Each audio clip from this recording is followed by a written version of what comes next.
Di sebuah terminal bus yang dipenuhi ketakutan, seorang janda bernama Suparti setiap hari dipalak dan dihina tanpa ada satupun yang berani menolong. Semua diam saat Bos Amar dan gengnya merajalela, bahkan setelah mereka membunuh suaminya.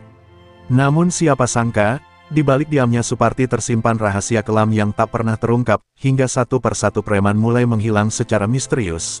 Teror tak kasat mata menghantui terminal, dan malam ketika kebenaran terkuak, semua orang baru sadar, wanita yang mereka anggap lemah itu ternyata adalah mimpi buruk yang selama ini mereka ciptakan sendiri.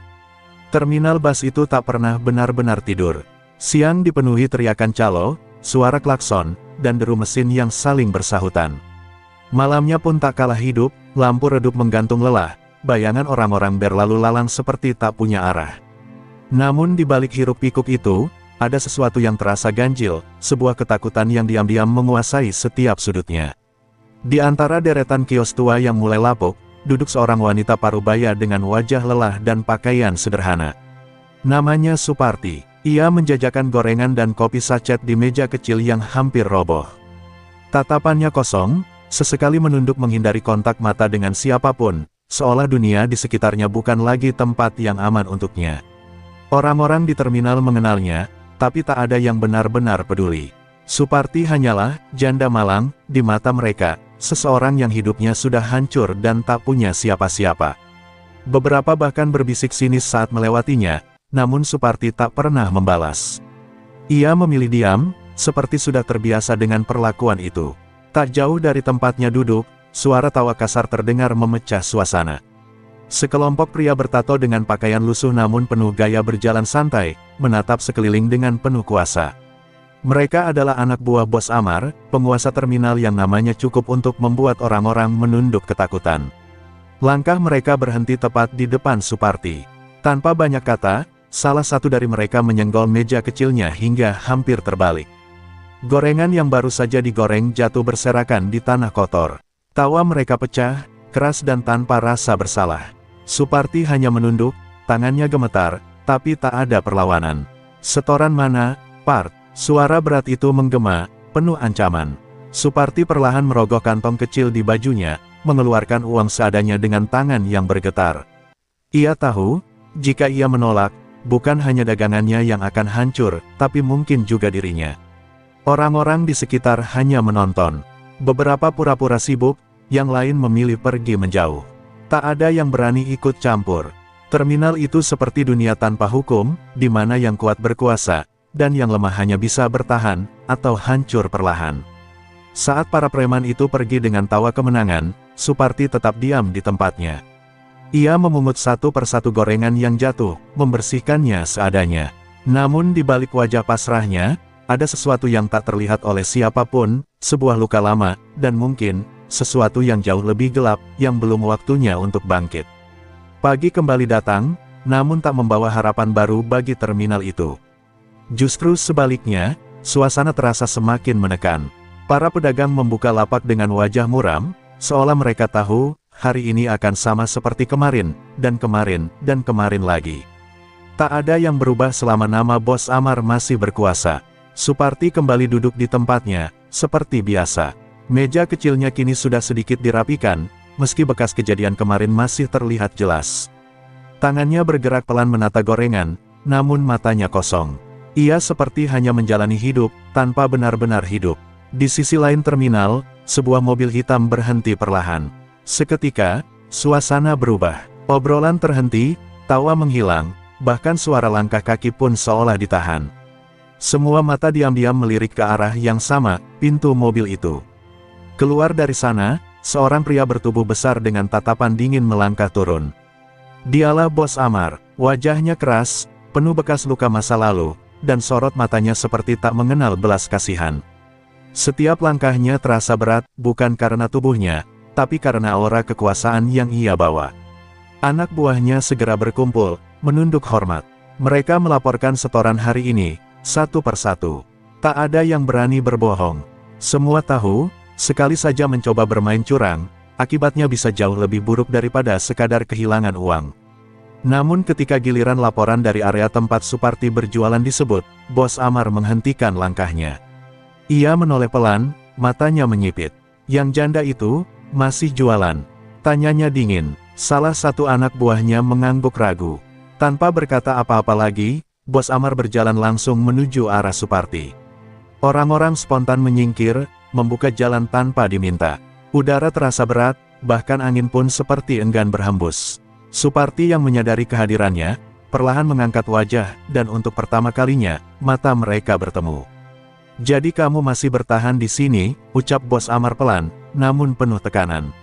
Suparti tak menjawab, ia hanya menunduk kembali, menggenggam ujung bajunya erat. Tapi entah kenapa, ada sesuatu yang berbeda hari itu. Di balik diamnya, terselip getaran halus yang tak biasa, sebuah tanda bahwa kisah ini perlahan mulai berubah arah. Tatapan Bos Amar masih terasa membekas bahkan setelah ia berlalu. Suparti kembali menunduk, tapi suasana di sekitarnya berubah semakin mencekam. Orang-orang yang tadi sempat mencuri pandang kini benar-benar menjauh, seolah takut hanya dengan berada di dekatnya saja bisa membawa masalah. Tak lama, dua anak buah Bos Amar kembali datang. Langkah mereka santai, tapi sorot mata mereka penuh niat buruk. Tanpa basa-basi, salah satu dari mereka menepuk meja Suparti dengan keras hingga gelas kopi bergoyang dan tumpah ke lantai. "Bos udah lihat kamu, jangan macam-macam ya," katanya dengan nada mengejek. Suparti diam, tangannya perlahan meraih kain lusuh untuk membersihkan tumpahan kopi. Namun sebelum ia sempat menyentuh lantai, kaki salah satu preman menginjak tangannya dengan sengaja. Rasa sakit menjalar, tapi tak ada suara keluar dari mulutnya. Ia hanya menahan, menggigit bibirnya pelan. Tawa mereka pecah lagi, lebih keras dari sebelumnya. "Lemah banget sih kamu, Part, hidup kayak gini masih aja dipertahankan." Hina yang lain sambil menendang kursi kecil di sampingnya hingga terjatuh. Gorengan yang tersisa kembali berhamburan, kali ini lebih parah dari kemarin. Beberapa penumpang yang baru datang hanya bisa menatap bingung. Namun ketika melihat siapa yang melakukan itu, mereka memilih diam. Seorang pria parubaya bahkan sempat ingin membantu, tapi segera ditarik oleh temannya. "Jangan ikut campur, kalau mau selamat," bisiknya pelan. Hari itu terasa lebih panjang dari biasanya. Suparti dipalak 2 kali, dihina berkali-kali, bahkan dagangannya hampir habis bukan karena laku, tapi karena dirusak. Saat matahari mulai condong ke barat, tubuhnya terlihat semakin lemah, tapi ia tetap bertahan di tempatnya.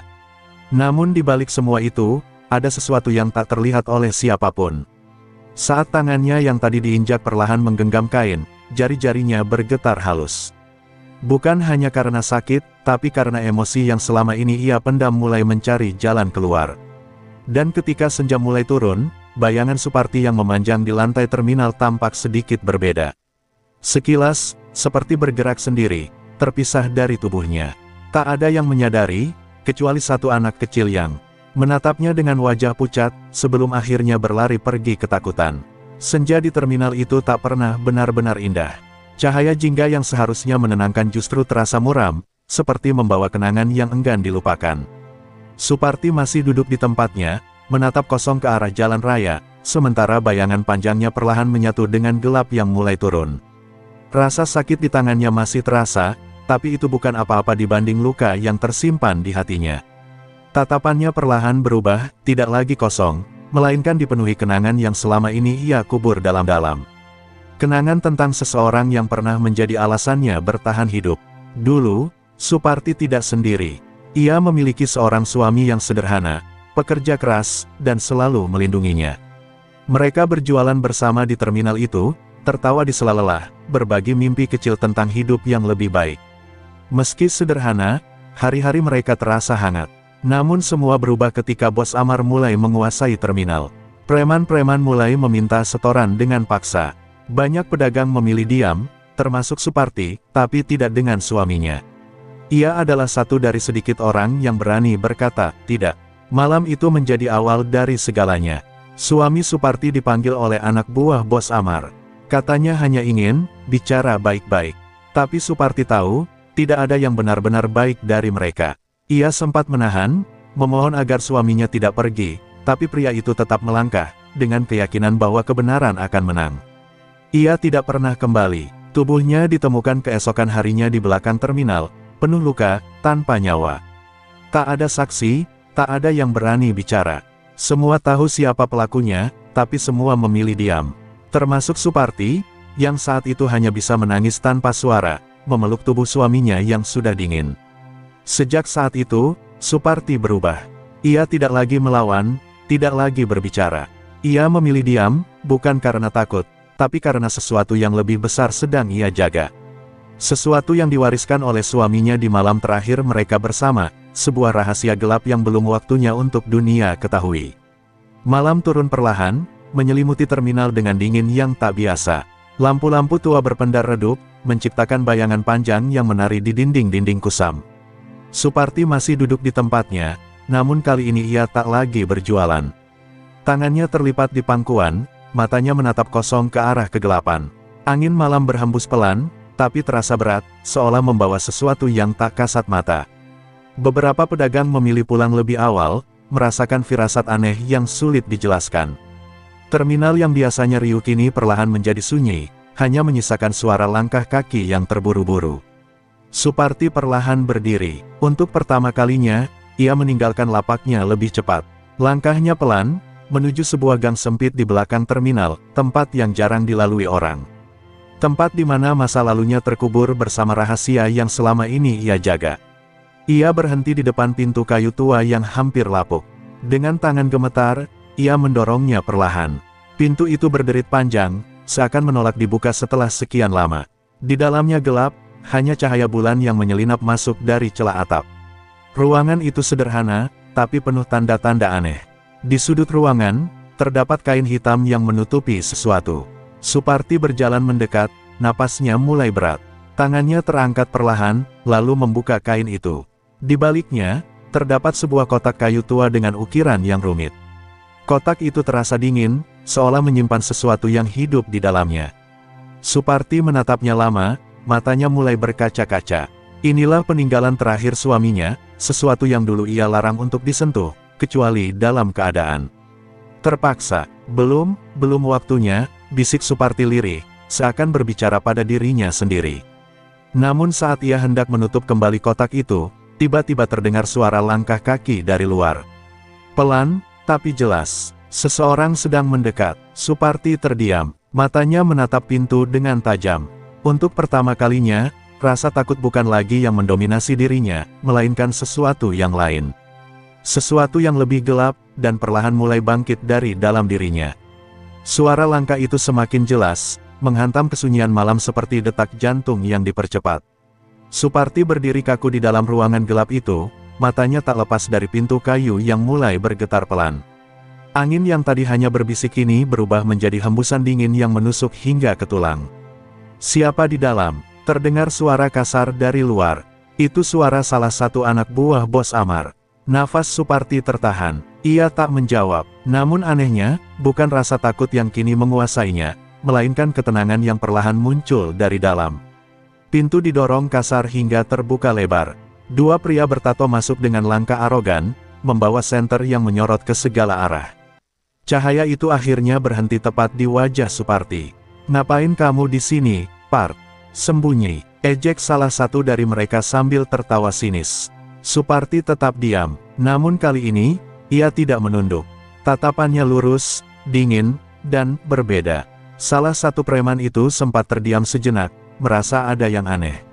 "Udah, jangan lama-lama, kita cuma disuruh ngecek," gumam temannya, mencoba menutupi kegelisahan yang tiba-tiba muncul. Saat mereka hendak keluar, salah satu dari mereka tanpa sengaja menyenggol kotak kayu itu. Bunyi keras terdengar saat kotak itu bergeser sedikit dari tempatnya. Seketika, suasana berubah. Lampu senter mereka berkedip-kedip, lalu mati. "Kok mati sih?" panik salah satu dari mereka. Ruangan itu langsung gelap total. Hanya suara napas mereka yang terdengar, semakin cepat, semakin tak beraturan.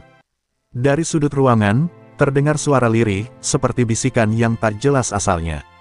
Salah satu preman mencoba menyalakan kembali senternya, dan saat cahaya itu akhirnya menyala, Suparti sudah tidak berdiri di tempatnya.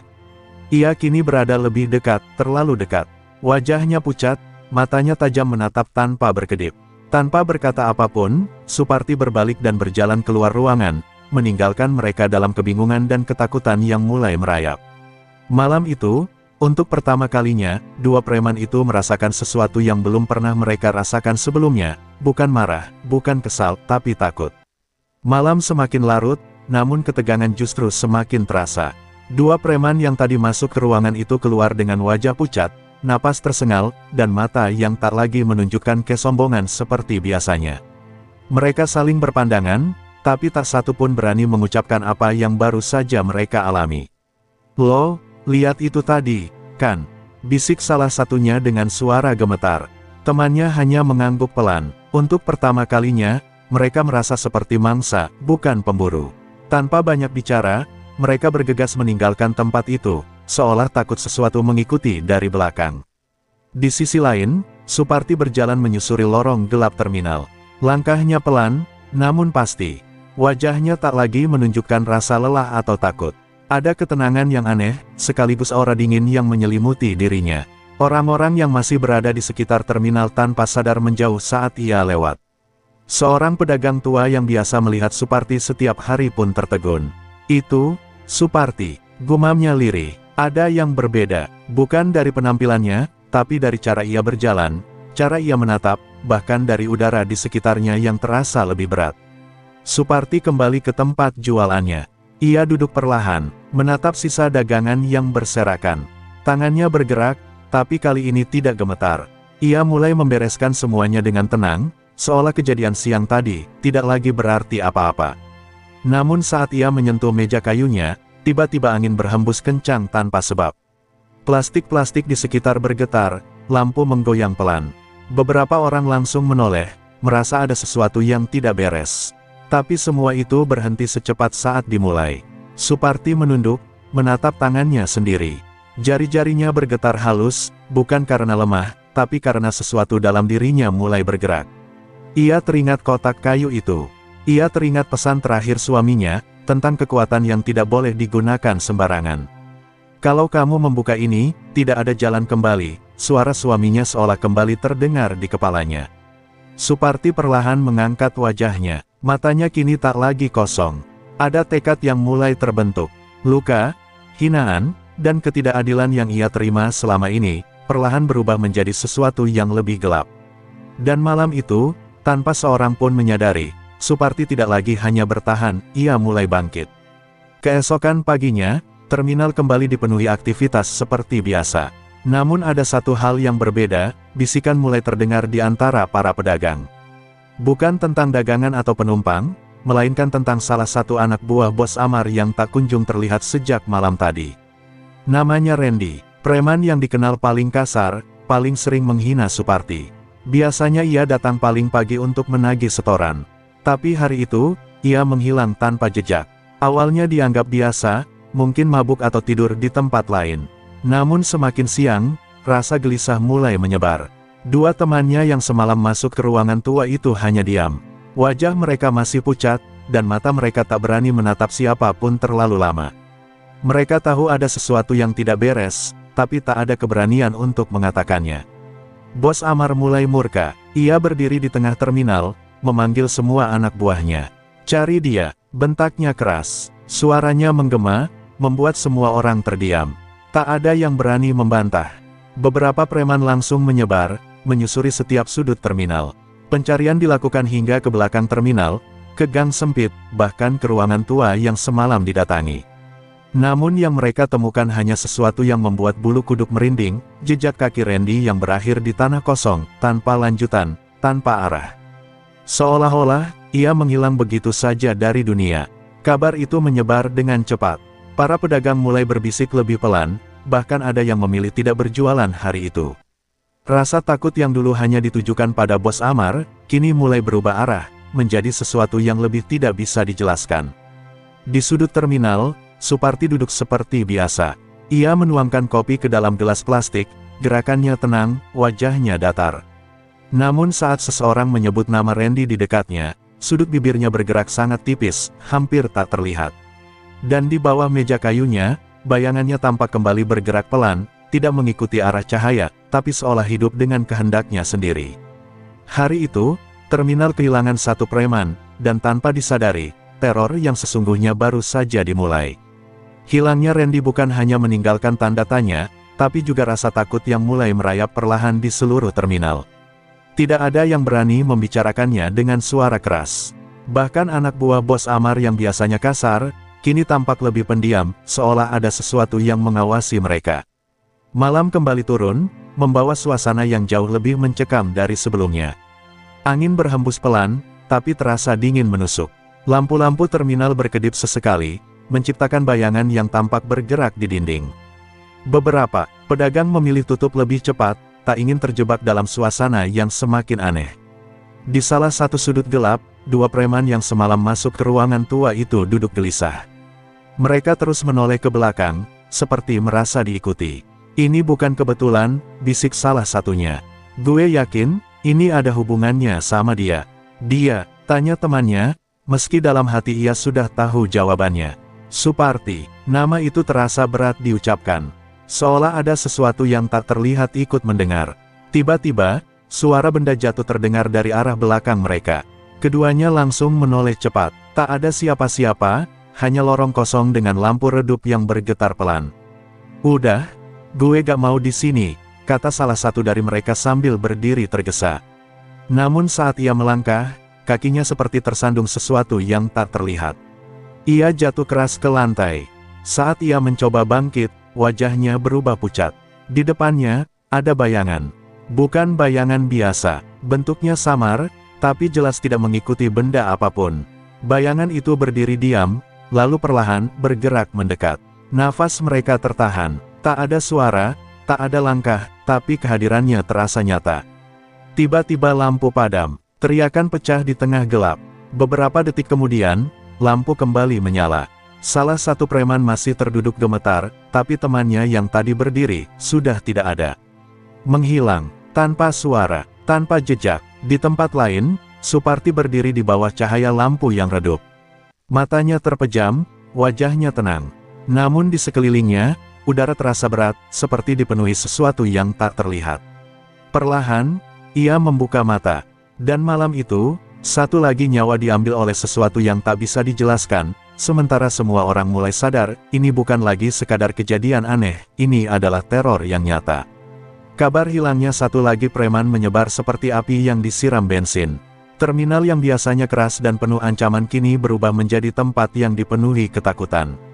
Bahkan anak buah Bos Amar mulai saling curiga, seolah bahaya bisa datang dari mana saja, bahkan dari kegelapan itu sendiri.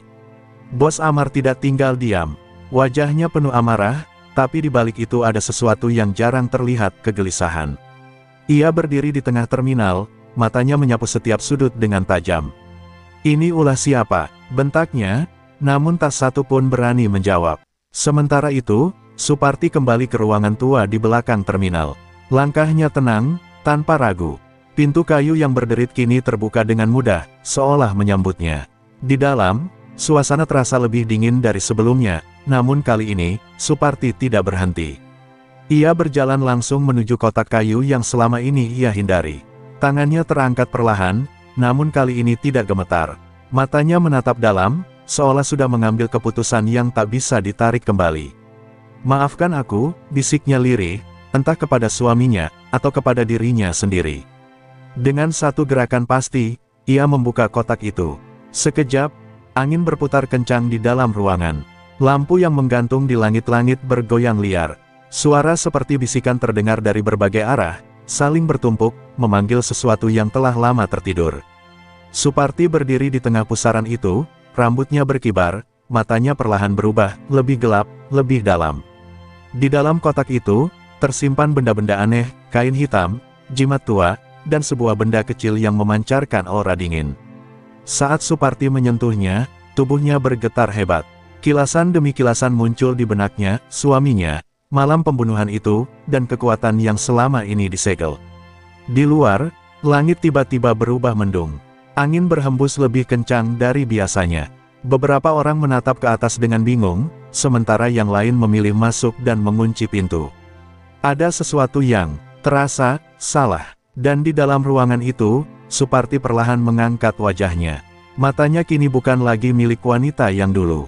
Ada kekuatan yang bangkit, sesuatu yang selama ini ditahan oleh luka dan kesabaran. Malam itu, Suparti tidak lagi hanya menjadi korban. Ia telah menjadi sesuatu yang lain. Sesuatu yang tidak bisa dihentikan. Malam setelah kotak itu dibuka, terminal berubah menjadi tempat yang benar-benar berbeda. Tidak ada lagi suara tawa keras para preman, tidak ada lagi langkah arogan yang biasa terdengar. Yang tersisa hanyalah bisikan angin, dan rasa takut yang menggantung di udara.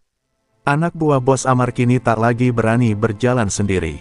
Mereka selalu bergerombol, saling menatap dengan curiga. Namun semakin mereka berkumpul, semakin terasa jelas bahwa sesuatu sedang mengincar mereka satu persatu. Salah satu dari mereka, Jaka, mencoba menenangkan diri dengan duduk di warung kopi kosong. Tangannya gemetar saat mengangkat gelas. Ini cuma kebetulan, gak mungkin, gumamnya, mencoba meyakinkan diri. Tapi matanya terus melirik ke sekeliling, seolah merasa diawasi. Tiba-tiba, suara kursi bergeser terdengar di belakangnya. Jaka langsung menoleh cepat. Kosong, tak ada siapa-siapa. Namun saat ia kembali menghadap depan, bayangannya di lantai terlihat aneh. Bayangan itu tidak mengikuti gerakannya. Justru, berdiri diam, nafasnya tercekat. Perlahan, bayangan itu bergerak sendiri. Membesar, memanjang, lalu membentuk sosok yang tidak manusiawi. Jaka mencoba berdiri, tapi kakinya tak bisa digerakkan. Seolah ada sesuatu yang menahannya dari bawah. Siapa? Siapa di situ? Teriaknya panik. Tak ada jawaban, hanya suara bisikan pelan, sangat dekat di telinganya. Dalam hitungan detik, lampu di warung itu padam. Teriakan Jaka menggema, lalu tiba-tiba terhenti. Beberapa saat kemudian, lampu kembali menyala. Kursi masih di tempatnya, gelas kopi masih hangat di meja. Tapi Jaka, sudah tidak ada. Di kejauhan, Suparti berdiri dalam diam. Wajahnya tenang, namun matanya menyimpan sesuatu yang tak bisa dijelaskan. Angin berhembus pelan di sekitarnya, membawa aura dingin yang menusuk. Balas dendam itu tidak datang dengan teriakan. Ia datang dalam diam. Dan malam itu, satu lagi nama terhapus dari dunia, tanpa jejak, tanpa perlawanan. Malam demi malam berubah menjadi mimpi buruk yang tak kunjung usai bagi para penghuni terminal. Nama-nama yang dulu ditakuti kini justru menghilang satu persatu tanpa jejak yang jelas. Tak ada darah, tak ada saksi, hanya jejak ketakutan yang tertinggal di setiap sudut gelap. Dan untuk pertama kalinya sejak ia menguasai tempat itu, Bos Amar mulai merasakan sesuatu yang asing dalam dirinya, ketakutan yang perlahan merayap, menggerogoti kepercayaan dirinya yang selama ini tak tergoyahkan. Bos Amar berdiri di dalam ruangannya yang sempit namun penuh dengan barang-barang hasil setoran paksa. Tangannya mengepal kuat di atas meja kayu yang penuh goresan. Ia mencoba tetap tenang, mencoba meyakinkan dirinya bahwa semua ini hanyalah permainan seseorang, mungkin balas dendam biasa, atau ulah pesaing yang ingin merebut wilayahnya. Namun semakin ia berpikir, semakin jelas bahwa semua ini tidak masuk akal. Orang-orangnya bukan hilang karena diserang, mereka seperti lenyap ditelan sesuatu yang tak terlihat. Gue gak percaya sama omong kosong beginian. Bentaknya keras, mencoba mengusir pikiran buruk yang terus menghantui. Namun suaranya sendiri terdengar kosong, tidak sekuat biasanya. Anak buah yang tersisa hanya saling pandang, tak ada yang berani menimpali. Mereka tahu, keadaan sudah berubah. Bos mereka yang dulu ditakuti, kini mulai kehilangan kendali. Salah satu anak buahnya, dengan suara gemetar, akhirnya memberanikan diri bicara. Ia menceritakan apa yang ia lihat malam sebelumnya, tentang bayangan yang bergerak sendiri, tentang suara bisikan yang muncul tanpa sumber, dan tentang sosok yang ia yakini sebagai Suparti, berdiri dalam gelap dengan tatapan yang bukan lagi seperti manusia biasa. Ruangan itu langsung sunyi. Tak ada yang berani menyangkal, karena dalam hati mereka juga merasakan hal yang sama. Bos Amar terdiam, nama itu kembali terdengar, Suparti. Wanita yang selama ini ia anggap lemah, tak berdaya, dan tak berarti. Namun kini, semua kejadian aneh ini seperti berpusat padanya. Ingatan tentang suami Suparti yang pernah ia habisi perlahan muncul kembali, membawa perasaan yang selama ini ia kubur dalam-dalam. Untuk pertama kalinya, ia mempertanyakan keputusannya di masa lalu. Namun kesombongan masih tersisa. Ia tidak ingin terlihat lemah di depan anak buahnya. Dengan suara berat, ia memerintahkan mereka untuk menangkap Suparti malam itu juga. Gue mau dia di depan gue, hidup atau mati. Perintahnya tegas, meski dalam hatinya ada keraguan yang tak bisa ia hilangkan. Malam pun tiba, dan beberapa anak buah yang tersisa bergerak menuju tempat biasa Suparti berjualan.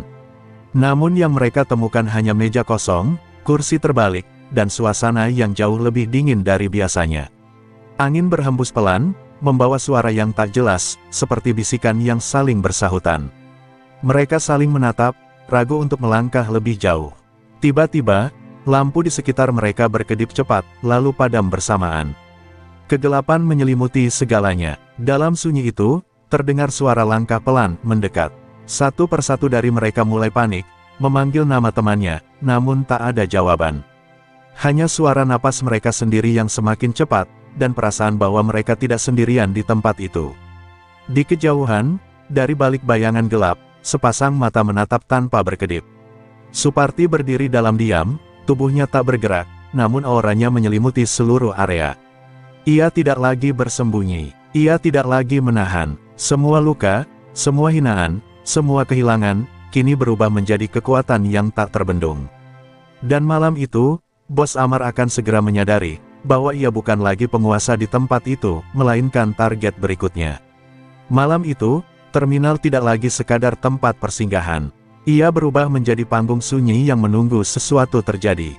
Angin berhembus lebih kencang dari biasanya, menggoyangkan papan-papan tua dan membuat suara berderit yang memecah kesunyian. Tak ada penumpang, tak ada pedagang, hanya sisa-sisa ketakutan yang menggantung di udara, seolah semua orang tahu malam ini akan menjadi penentu segalanya. Bos Amar berdiri di tengah terminal, ditemani beberapa anak buah yang tersisa. Wajahnya keras, namun matanya tak bisa menyembunyikan kegelisahan. Ia menggenggam erat sebilah senjata di tangannya, mencoba meyakinkan diri bahwa ia masih memegang kendali.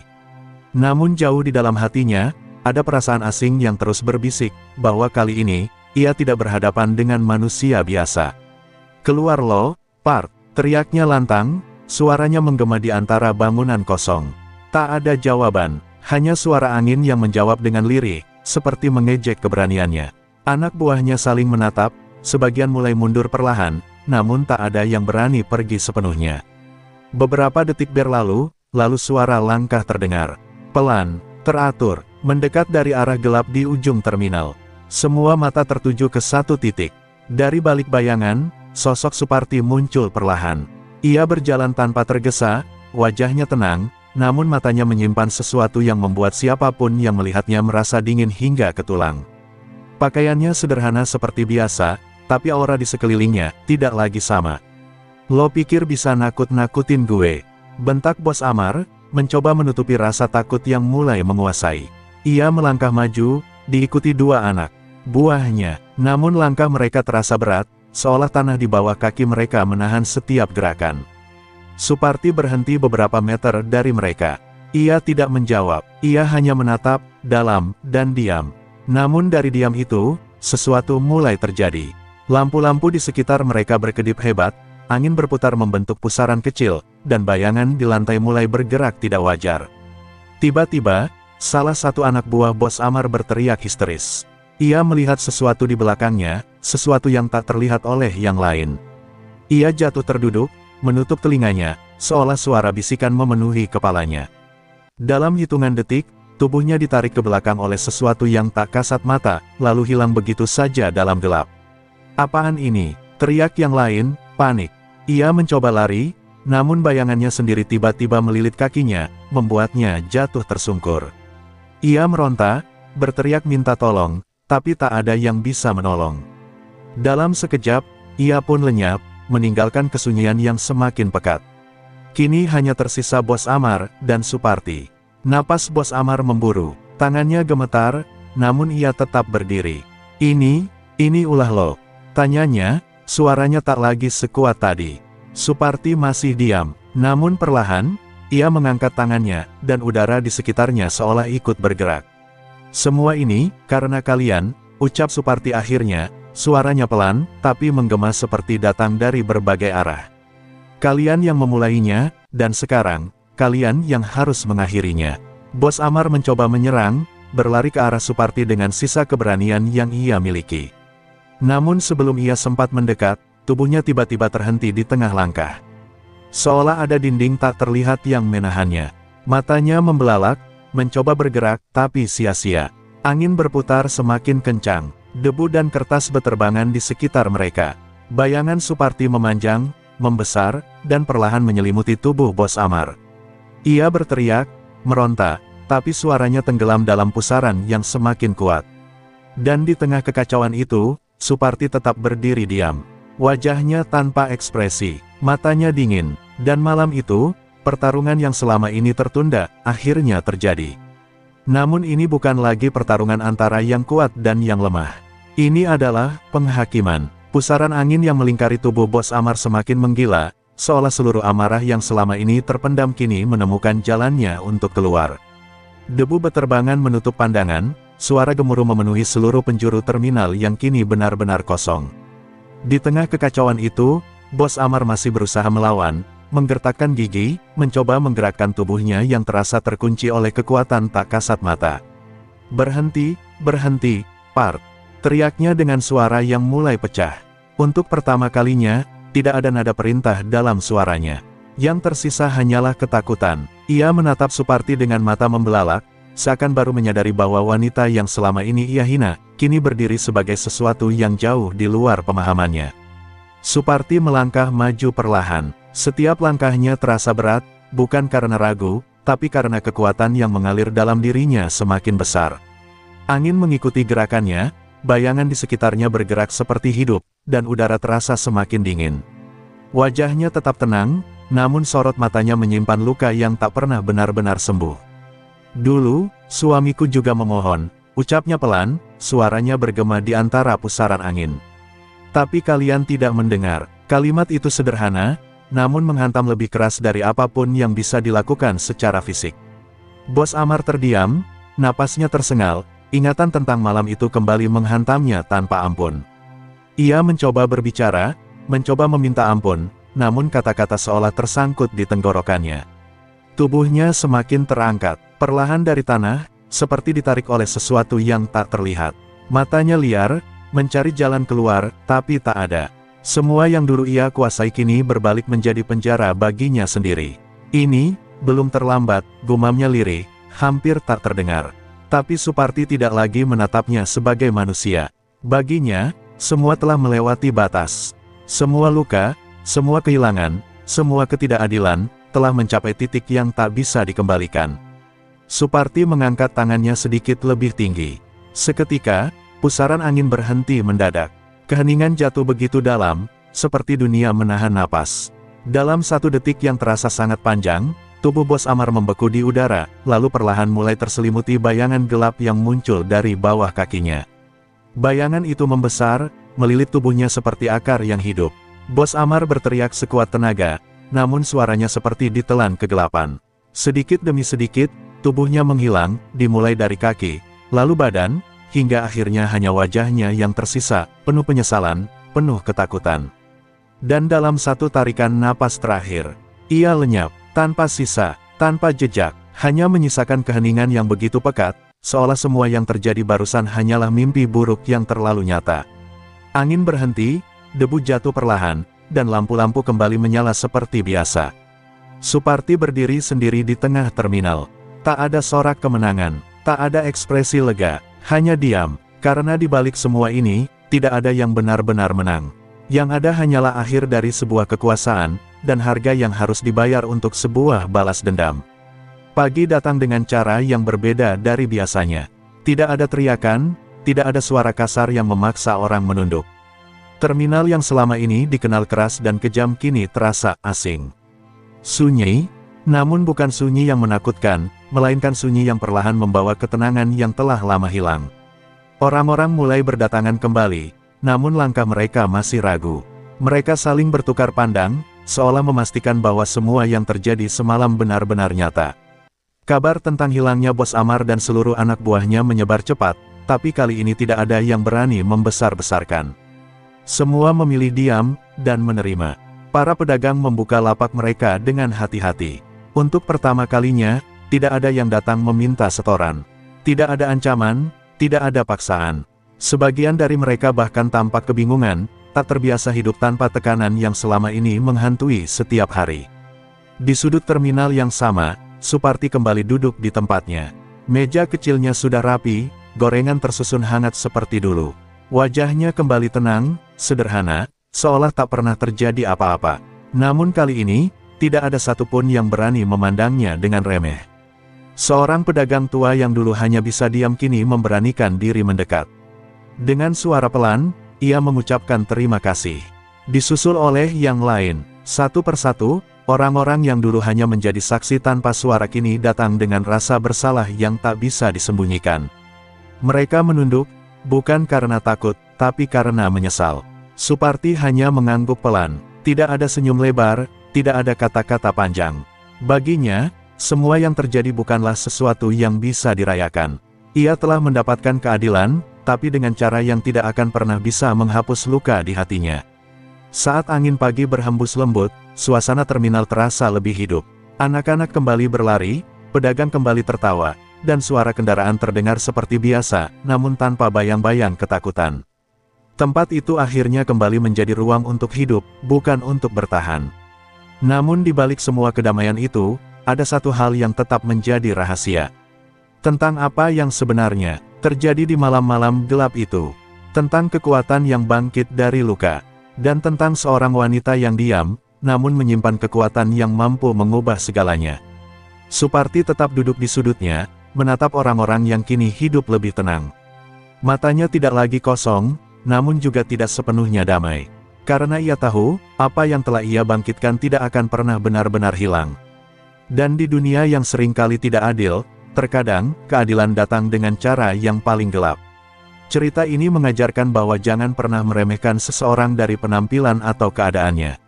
Suparti yang terlihat lemah ternyata menyimpan kekuatan besar dan luka yang dalam. Ketika seseorang terus diperlakukan tidak adil, dihina, dan disakiti tanpa henti, suatu saat batas itu akan tercapai. Kesombongan, kekerasan, dan penindasan seperti yang dilakukan Bos Amar pada akhirnya membawa kehancuran bagi dirinya sendiri. Apa yang kita tanam, baik atau buruk, akan kembali kepada kita pada waktunya. Di sisi lain, cerita ini juga mengingatkan bahwa diamnya seseorang bukan berarti ia tidak mampu, tetapi bisa jadi sedang menahan sesuatu yang lebih besar. Masyarakat yang memilih diam saat melihat ketidakadilan juga ikut berperan dalam memperpanjang penderitaan. Keberanian untuk membela yang lemah dan kepedulian terhadap sesama adalah hal penting agar kejahatan tidak tumbuh subur. Keadilan memang akan datang, tetapi akan jauh lebih baik jika manusia saling menjaga sebelum semuanya harus diselesaikan dengan cara yang menyakitkan.